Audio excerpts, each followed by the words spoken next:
Bonsoir à toutes et bonsoir à tous, soyez les bienvenus dans votre édition de France 3 Pau Sud-Aquitaine. Vous avez peut-être reconnu ce générique, c'était il y a 10 ans, presque jour pour jour, le 17 mars 2003.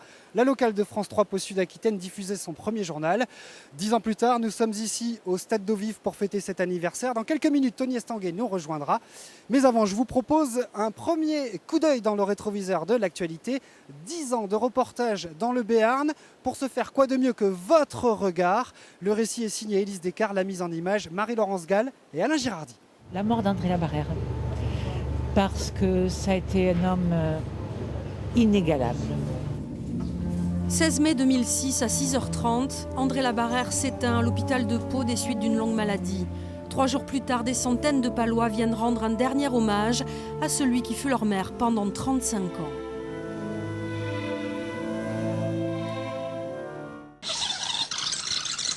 Dans l'agglomération Palos, c'est l'affaire Romaine Dupuis, par la bestialité de ce fait divers. 18 décembre 2004, les corps de 2 infirmières sont découverts dans un pavillon du CHP. L'une d'elles a été décapitée. Effroi et psychose sur la ville de Pau, jusqu'à l'arrestation de Romain Dupuis 2 mois plus tard. Déclaré irresponsable pénalement, le jeune schizophrène est toujours interné à Cadillac en Gironde. Le sujet un des plus choquants dans les 10 dernières années, c'était la fermeture de la Célanaise, avec ces centaines de gens qui ont été mis sur le carreau. Octobre 2009, les salariés de Célanaise mettent en place un décompte funeste à Pardis-Monin.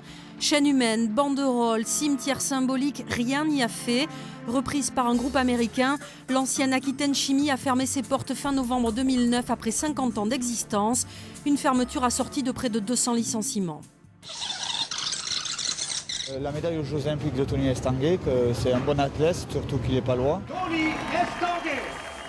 Un exploit jamais réalisé par un athlète français. 3 médailles d'or olympiques, la dernière récoltée à Londres l'été dernier et une place particulière dans le cœur des Béarnais qui l'ont vu grandir. Chapeau Tony.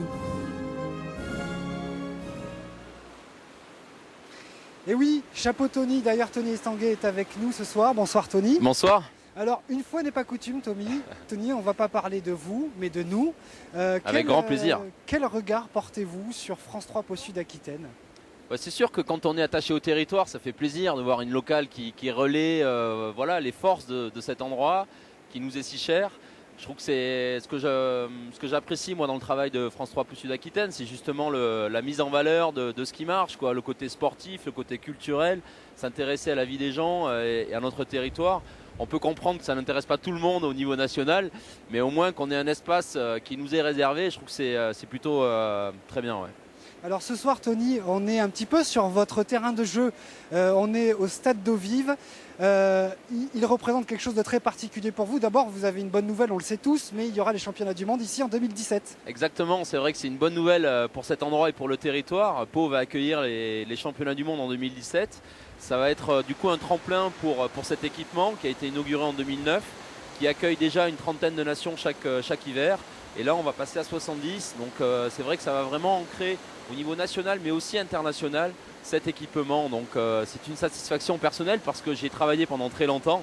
Et donc voilà, c'est la récompense. Ouais. C'est ça, c'est un peu votre bébé finalement ce stade. Oui, c'est vrai que ça a accompagné ma carrière. Au début de ma carrière, j'ai commencé sur le GAF de Pau et puis petit à petit, on a eu des installations de mieux en mieux. Et sur la dernière Olympiade, ça a été la consécration avec mon 3e titre olympique et surtout l'utilisation de ce stade d'Eau Vive. Donc notre envie, c'est de maintenant réussir à le démocratiser, qu'il soit vraiment un outil pour accompagner le développement du territoire. Très bien Tony, alors je vous propose tout de suite de partir pour la deuxième partie de notre journal. Toujours ce retour en arrière, ces 10 ans. C'est parti. La mort du petit Alexandre. Je pense que ça a été quand même un grand choc pour tous les Palois et ça a été quand même très très mal vécu. Juin 2011, Alexandre Junca, 13 ans, disparaît. En soutien, des marches sont organisées dans Pau. Mais la découverte de restes humains ne laisse plus de doute. Alexandre a été tué puis découpé en morceaux. Pour l'heure, son meurtrier n'a toujours pas été identifié. Alors moi j'ai beaucoup apprécié l'ouverture de l'A65 qui a été vraiment un progrès énorme. Des mois et des mois de travaux, un chantier gigantesque et des opposants féroces. Et ce 16 décembre 2011, les premiers automobilistes qui pénètrent sur cette toute nouvelle A65, une autoroute encore décriée pour son prix et sa fréquentation. 10 ans d'actualité béarnaise, 10 ans que les équipes de France 3 Pau Sud-Aquitaine viennent à votre rencontre sur tout le territoire pour vous proposer les plus belles images. La montagne d'abord, majestueuse l'hiver, si vivante l'été avec ses bergers et leurs troupeaux. Les vignobles et ce moment magique des vendanges chaque année en Jurançon, en Pacherinck et en Madiran. Le Béarn, c'est aussi du sport, la section paloise d'abord, capable de mobiliser des milliers de supporters pour la finale de Pro D2 l'an dernier à Bordeaux. L'élan béarnais et ses multiples titres de champion de France de basket comme ici en 2004. Le Béarn, c'est aussi le Grand Prix automobile de Pau, rendez-vous incontournable de la ville, tout comme le Tour de France et ses nombreuses étapes pyrénéennes. Enfin, le Béarn, terre de culture, avec notamment l'Orchestre de Pau et son directeur artistique atypique, Faisal Karoui, qui démocratise la musique. France 3 Pau Sud-Aquitaine, 10 ans d'images, 10 ans de rencontres, 10 ans d'amour pour le Béarn. Gage de bonheur, il pleut très fort pour les 10 ans de France 3 Pau Sud-Aquitaine. Tony, merci 1000 fois d'avoir été notre invité. Eh bien écoutez, merci à vous et je vous propose que la prochaine fois, pour les 20 ans, on la fasse carrément sur l'eau. Allez, pari tenu. Super. Merci à toutes et à tous. Passez un excellent week-end sur France 3 et je me joins à toute l'équipe de France 3 Pau Sud pour vous remercier à nouveau de votre fidélité. On se donne rendez-vous lundi à 19h15 et comme on dit ici, Adi Schatz.